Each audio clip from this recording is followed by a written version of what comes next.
નમસ્કાર. નવપ્રવાહ ગુજરાત ન્યૂઝમાં આપનું હાર્દિક સ્વાગત છે.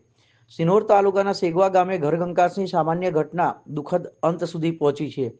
41 વર્ષીય દિલીપ ઉર્ફે દિનેશ ચંદુભાઈ પરમાર, જે મજૂરી કામ કરીને પરિવારનું ગુજરાન ચલાવતા હતા, તેઓએ પત્ની લક્ષ્મીબેન સાથે થયેલા ઉગ્ર ઝઘડાના પગલે આવેશમાં આવી આત્મહત્યા કરી હોવાની ઘટના સામે આવી છે.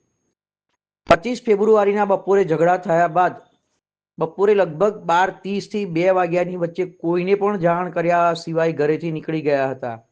પરિવારજનોએ શોધખોળ હાથ ધરી, પરંતુ પતો ન લાગતા સિનોર પોલીસ મથકે ગુમસુદાની ફરિયાદ નોંધાવવામાં આવી હતી.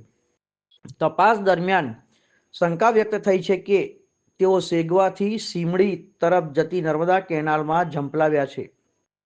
સ્થાનિક તરવૈયાઓ અને તંત્ર દ્વારા સતત 2 દિવસ સુધી શોધખોળ કરવામાં આવી.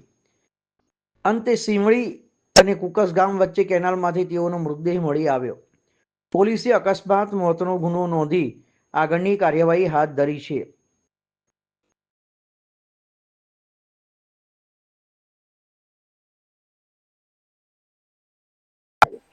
શું નામ છે આપનું?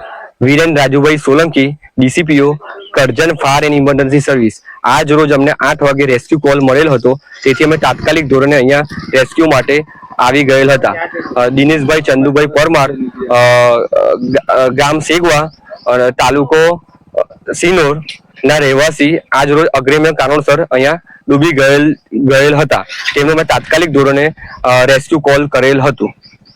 શું નામ છે આપનું? મહેશભાઈ લલ્લુભાઈ પરમાર, જે મારા કાકાનો છોકરો છે, દિલીપભાઈ ચંદુભાઈ પરમાર, જેને દારૂનું વ્યસન હોવાથી, એ દારૂના વ્યસને રવાડે ચડી ગયેલો હોવાથી કોઈ કામ ધંધો કરતો નહોતો. એટલે એના મગજ પર એને કોઈ સંતુલન રહેતું નહોતું, અને એના કારણે સંતુલન ન રહેવાના કારણે એને આ કેનાલમાં ઝંપલાવીને મતલબ કે સુસાઇડ કરેલ છે.